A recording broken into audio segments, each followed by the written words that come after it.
Hey everybody, and welcome to a hodgepodge of things in this video. We're going to talk about some news that's, I guess, NHL news and some Habs news in there, and just a couple of stories that I found on the internet that I wanted to talk about in this video that I guess they didn't, didn't require a video on their own. I will talk about it here, and that's all right here at Talking Habs. So hopefully you're in the right place and you're ready for some good news to start off with, and that's happy birthday to Brendan Gallagher, number 11. It was his birthday yesterday. I'm filming this on the 7th, and it was his birthday on the 6th. I believe he turns 28, so happy birthday, Brendan Gallagher, who is kind of, what's the word I want to look for? He's killing it on TikTok. He's making some really cool videos and having fun during this quarantine, I guess. I don't know if he's quarantined where he is, but there you go. Brendan Gallagher, happy birthday to number 11. And next up on the board, Toronto. Remember I was talking about Mikko Lehtinen? I was a little disappointed when 2 days ago, because I talked about him like 3 days ago in a video, that the Habs should go after him. And then the next day, the Leafs signed him to a one-year ELC for $925,000. He gets an ELC because he's only 26. I think it's 27. If he was a year older, they wouldn't be able. They'd have to sign him to a regular contract. So he was available for that. The only point is that everybody was disappointed Montreal didn't get him. Considering how fast it was announced that he's coming out, he's going to be a free agent, and then boom, Toronto signs him. I would think he was probably pretty set on signing with Toronto straight up. And I don't know if Montreal or any other team really had a chance. Now, I apologize that probably my light is blocking that out, but that says Toronto signs Lehtinen. So, yeah, so I'm a little disappointed. Now, he's not a proven NHLer by any means, but it's a good shot that he's going to be a good NHLer. He's only signed a one-year ELC, so he'll have to re-sign to be an RFA at the end of next season. And maybe he's not planning to stay with Toronto. Who knows? But we'll see how he does. And maybe if he doesn't stay with Toronto when he's looking to whatever, and we can sign him then, at least we'll know after a year of being in the NHL what kind of a player he is. Does it make a difference at this point? Okay, next story up is, I guess, Brendan Leipsic. Now, I don't know exactly what this guy said, but I do know that a private conversation he had in a text form, I guess, with friends or something, the stuff he said in there was pretty nasty about his teammates, wives, and girlfriends, or whatever. And it's just pretty nasty stuff that, granted, guys do kind of talk like that. Kind of gross way of talking between guys. Now, I'm a guy. Yeah, I've done some of that too, but you got to also think if you're it's not that he's a celebrity, but, he's a hockey player. You got to kind of take into account that maybe with the technology the way it is, what I'm saying now could be found out, I guess is the way to look at it. And you shouldn't do that. You should kind of be careful and mindful of the fact that, maybe everything you say now online, anywhere, in a text form, whatever, somebody might see it. Anyways, he's apologized. I don't know how far that'll go. And he's the kind of player, he's moved around a bit in his career, and maybe that's the reason why he doesn't get along with teammates or they don't like him for the way he is. And, yeah. I didn't want to cough on camera, and since I don't edit, I had to stop for a second. So, yeah, Brendan Leipsic, like I said, I'm not going to repeat what he said here. I don't know everything. I saw only a little bit, but this guy's going to have a little bit of problem to start playing again. I don't know if Washington's going to waive him or totally release him or what, and whether he'll find another job in the NHL after this, I don't know. I thought I'd bring it to you. So next up, the NHL apparently pushing really hard for a June draft. Really hard. Apparently, it's not really a question of whether there's going to be a June draft, and that wasn't the reason why they put out their memo to the GMs and the teams. It was more that they're saying, like, we want to have a draft in June, and we're going to have a draft in June. So kind of you're going to have to get used to it, figure out how you're going to do that, how you're going to comply, and blah, blah, blah. And I think that's the way it's kind of going to go. Basically telling them, be ready, there's going to be a draft in June. So it looks like we're going to have this draft in June because the NHL really wants it. And usually when the NHL wants something, they get it. GMs don't seem happy. I'm not sure which team it was. One of the GMs has already come out and saying he's not too happy. I believe Steve Yzerman's already said that he finds it weird and he's not set on or not sure about it and all that. So I don't think teams are going to like it too much. I don't understand how they're doing this without having the season finished, but seems to be what's going to happen. Next up, considering that they're going to have this draft in June, could Montreal land Jesse Puljujärvi at the draft if it's held in June? And the reason I ask that is because it looks like they're not going to be able to make trades. I don't know if I said they were before in a video, but I think I found out since that it doesn't look like they're going to allow trades. So I'm not going to make a new trading deadline unless they change their mind, and they do. So that would have to be, they have to make a new trading deadline to allow any players that got traded to be able to play in the playoffs. If they're not doing that, so you will be able to trade draft picks, prospects, and any players outside of the NHL. So Puljujärvi actually at this point does he qualifies there. So could Montreal, who've been rumored to be interested in Puljujärvi, could they maybe want to trade a couple of picks, maybe a prospect, whatever, to Edmonton and pick up a guy like Puljujärvi? We'll have to see. I don't know, but it's a question. It's an option out there, and I wonder if they'll try to do that. Puljujärvi could be a helpful, useful guy. I don't think he's the elite scorer that we want up front. So in that case, no. We'll see. We'll see. It's a possibility, but it doesn't look like they'll be allowing player trades at the draft or leading up to the draft. Because if you do trade a player, they wouldn't be eligible to play in the playoffs because of the trade deadline that was in March. Next up, will the cap stay at $81.5 million? Will the cap stay there?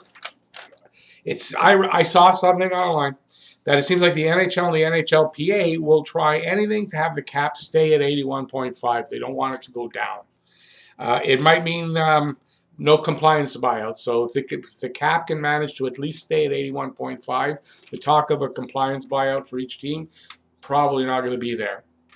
And it would give them a year to see what kind of revenue happens next season that they're able to play, and then adjust the cap after that with better knowledge of what might be going on, and maybe having a little bit 1 year closer to getting a new TV deal, all that stuff. So they're going to try to keep the cap where it is. It's still not perfect because teams like Toronto, teams like Vegas, teams like I can think off the top of my head last year that were cap. What is the word I'm looking for? Cap space lacking, that they didn't have very much cap room. Without the cap going up, even if it's $1 million or $2 million, it makes a difference. It really restricts them on what they're going to be able to do in the off season, what players are going to be able to go after, what trades they might be forced into, and that kind of stuff. So we'll see how that works out, if it'll stay there or will go down, because there's been rumors, I think it was Pierre Maguire said maybe up as much as 40%. It was backed up by somebody else who was confirming that. So it's going to be somewhere like that, but I doubt it's going to go higher. So at the very best, I think the cap stays at 81.5 million, which is fine for the Canadiens because they have cap space. And I think maybe we might even see Bergevin be a little bit not wanting to do anything big at all until they find out what the cap's going to be. I would think I don't think too many people are going to do too many moves until we know what the cap is going to be. That's why it's very strange on what's going to happen with the draft. I don't see the draft. I don't see how they're going to do it. Anyway, next up, that does it for news for whatever. Just a couple of things I came across, and there were questions I said, you know what, let's talk about it. And why not? Got a little bit of time here. And that's, should KK and that's Jesperi Kotkaniemi and Ryan Poehling, should they stay in Laval next season? Or are you expecting them to be maybe making the team out of training camp? So I thought I'd go over that. And for me, if the question is, should they stay in Laval next season, I say yes, at the very least to start the season. And spend some time down in Laval, so maybe at least half a season, and then maybe come up and see how their progress is. And there's reasons for it. For KK, one big reason is he fully recovered from the spleen injury and the surgery that he had. And I'm assuming, and I think most people do, because I don't know if it was confirmed that this happened or not, and it's this. When you're having surgery on the spleen, does that should mean that it was removed? So he no longer has a spleen, which is not great, but it doesn't mean that he can't play. There's been a few players that have great careers, have had great careers, and they didn't have a spleen. So, but the point is he fully recovered? Is he ready to take on the AHL? Never mind the NHL, but is he even ready to take on the NHL? So I think the AHL. So I think that's a reason why I want to see him at least, the very least, start in the AHL. Even if he has a really good camp, I still think he should start in the AHL. Because remember, in camp, he's going to be playing against, not necessarily against full NHL teams, right? It's going to be guys like him that haven't, younger guys is what I mean. So, yeah, I think I'm going to want him to start there. That's one reason. Another reason for both of them, all these other reasons are, they'll play top 6 minutes. You're talking about either first line. I believe KK already was playing first line last year when Poehling went down. I don't know if he was top line or they were 1-2 as far as centers go. And it also gives Poehling the opportunity to play as a center and not be on the wing like he was up here. So if he's going to be an NHL center, you're going to want him to play some time in the AHL and be a center down there before trying to be a center up here. That's what it seems to be. Next up, they'll have a big role in any success that team has in Laval. So they're going to have a big role. That's great for their development, which was next. When you're leaders on a team, you're expected to be leaders in your career, and you can go down there to the AHL, have a big impact on the team, and a big role. And yeah, it's great for your development. And when you do come up to the NHL, you're more ready for any kind of success you actually do have. You're more prepared for it. And it sounds weird to say you're prepared for success, but believe me, you kind of need to be prepared for success, because if you're not in the right headspace, it could be really bad having success when you're young like that and just coming up. Next up on this list, the need to dominate at that level. I think they're the kind of players that probably, it's not like a Nick Suzuki. Nick Suzuki came up here last season. He took a few games, a bit of a stutter start the first 10 games or so, and then he just, his trajectory was almost straight up, right? He kept getting better. And they're obviously not like that. So you want to see them at the AHL level dominate a little bit, do the kind of things at the AHL level that they did at the lower levels that KK did in Finland with the national team, with his Finnish teams that he played on there, and what Poehling did in college and with the American junior teams and stuff like that. See, my dog agrees. She's going to probably bark. I'm going to stop for a second. Well, hopefully she's finished that now. Yeah, so Poehling can also, do the things he did in college. And he had a really solid, he was a solid prospect, obviously still is.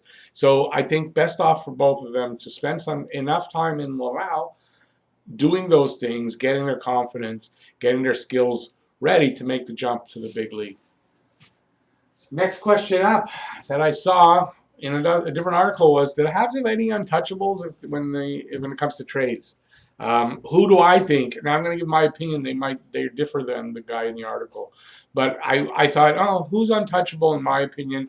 And I'll give you my reasons. And who isn't untouchable? And you might be shocked a little bit if you haven't been reading the board in advance. So here they are. So obviously yeses and nos. You're going to be surprised. I think you can now see. You're probably already going, no, Price he's an untouchable. Let me explain myself as I go along. Yeses, are they untouchable? So yes means they are untouchable. Weber is an untouchable. Why is Weber untouchable? Mostly his age and his contract. I don't think anybody's going to want to take that on, first of all. And considering that, and considering the experience you get from him, and considering it's no consequence if he decides to retire early and all that stuff, so because he's still got like 7 years left. It's the Predators that have the problem with that. So you don't have any pressure keeping him. So I think I don't think anyone's going to be asking for Shea Weber. I really don't. Giving you what the value is for Shea Weber. So I think he's an untouchable. Nick Suzuki. Nick Suzuki is definitely, for me, everyone knows if you watch my videos, I'm a big Nick Suzuki fan. He's an untouchable because this is the first time in a while we've had a player that is probably going to be an elite player that we did not draft, yet we have developed him. Right? He's developed in our system pretty much because he was in the OHL and came here.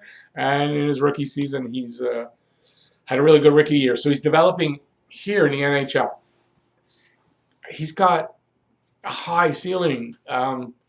There's no way you're trading him away, especially if it's for futures. Unless you're trading him or, I don't know, what, like a Connor McDavid type, like that guy that's way better than him. Why are you trading him away? So I think he's an untouchable. Cole Caulfield to me is an untouchable because he's got that shot. He's got that something special. You know, he's a small guy, but he's going to make it. This guy's going to find a way. He's got a shot that not too many others have, if nobody else actually does have the same kind of shot he does, that accuracy that this guy seems to have. I want to see what he can do here. I wouldn't trade him away. For what? For something else that, I don't know. I wouldn't trade him away. So remember, these are my ideas for it. You might not agree, and if you don't, in the comment section, I'd love to hear who you guys would think I'm crazy to have him on the list there, and who I'm crazy to have on that side when we get to that. Next up, well, Caulfield, I just want to see him here. Top draft pick last year. We were really happy to get him. I don't want to trade him away.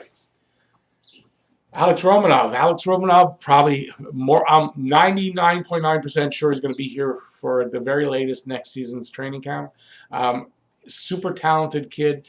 Trading him away for what? Again, a guy with that kind of talent, and like Caulfield, what are you trading him away for that's going to be better than that? That's what I say. Develop the kid properly, and for years and years, you've got a solid player, if not one of the best in the league at what his position is, right? Alex Romanov has that potential to be like the #1 defending defenseman in the league, and I want to see him do that here in Montreal. Next up is Caden Primo. I don't know if Caden Primo would make a lot of people's list because he's a goalie, but he's a goalie, and they say his timing is wrong because Price being here, by the time Price is ready to step down, Primo will spend too many years as his backup. You got to give him more net time and all that. I don't necessarily agree with that.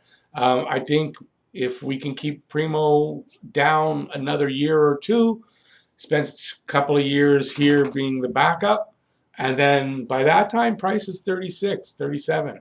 I think that's a great time to make a switch, right? So I think the timing is right. I think Primo has the talent, has the pedigree, has everything that you're asking for in a goalie, and I want to keep him around. So for me, he's an untouchable. KK is next. I want to keep this in as KK's next. KK, I think, has loads of talent. He's 19 still. He's young, and you can't give up on him yet.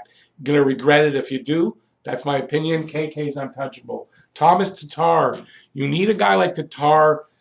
He's going to be one of those like Gallagher, a heart and soul type player. He's come here and he's thrived here. He's taken to Montreal, got lots of talent, and I think we still have maybe not seen the best of Thomas Tatar. I don't want to see him get traded.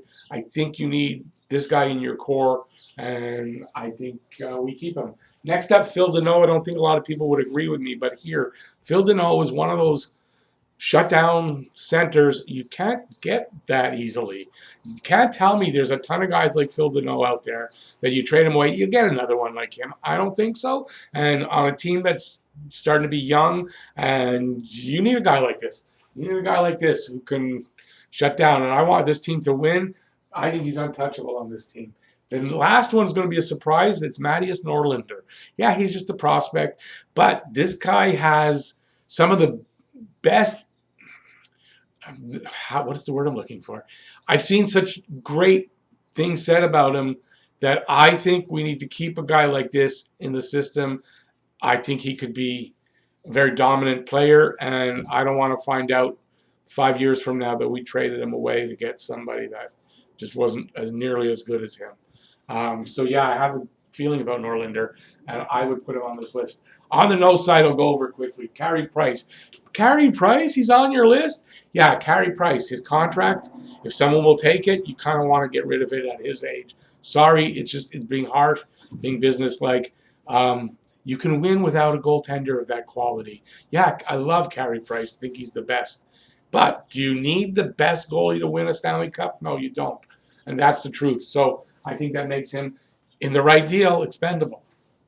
Jeff Petrie, 32 years old. He's getting a little older. I think if you get the right deal, you might want to trade him in a deal. Yeah, I didn't want to have him traded at the deadline. That's true. But it doesn't make him untouchable. Ryan Poehling. Ryan Poehling, I know it's a surprise, but of the three guys you have here that are young, say 4, Caulfield, even go 5, Romanov, Suzuki, KK, Poehling. I think Poehling might be the, if you're going to include one of those young guys, he's the most tradable and probably the easiest to not be regretful that you traded him away. How's that? Brendan Gallagher, yeah, the heart and soul of the team. I get it. I don't want to see Gallagher go anywhere. I want them to sign him and all that. But is he untouchable? I don't know. You have to take into account his physical size, the way he plays that makes him loved by all of us, is going to be really hard on his body. And down the road in a few years, you might regret signing him to a large long-term contract. I agree, as a business sense, right? So I think it kind of makes him not an untouchable, unfortunately.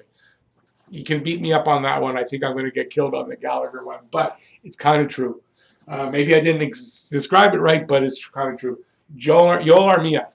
Yeah, love the guy and everything, but come on. Armia's tradable. If you get the right deal, if you need to include him in the right deal, he's tradable. Max Domi, I put an asterisk because Max Domi is an RFA at the end of this season when it's finally done. So we have to re-sign him to be able to be an untouchable or not. But I think Max Domi is not, because he's not proven yet. He hasn't solved his problem of his inconsistencies and all that. Until he does that, he's a guy that if the team really wants him and gives you the right deal, you can get rid of him. You could. And Jonathan Drouin, well, Jonathan Drouin, same thing. Until he gets more consistent and until he shows us that he is the real deal, he's definitely tradable. And you never know. You might see it happen sooner than you think. And there you go. This is my video. Hodgepodge, like I said. It's all over the place, but it was fun to do. I hope you liked it. If you did, give a thumbs up. Please, while you're on the way down there to do that, any comments you may have about any of this, let me know in the comment section. I want to hear your comments, what you think about all these stories and my opinions on these, and subscribe, ring the notifications bell while you're down there if you haven't already, and that'll get you your daily fix of Blue Blanc Rouge right here at Talking Habs. And if you're interested, there's a join button. Join, get a membership, and get all the perks. And there's already one video there as it stands, and I'm going to be making another one in the next few days. Just for members only, so hopefully you'll check that out and join, and we'll see you on the membership side as well. So thanks for watching, everybody. Really appreciate it. Please stay safe. Thanks for watching this long video, a lot longer than I thought it was going to be. Wash your hands, wear a mask, stay home as much as you can, all those things, and we'll see you on the next video. Thanks once again for watching, and peace out. Bye-bye.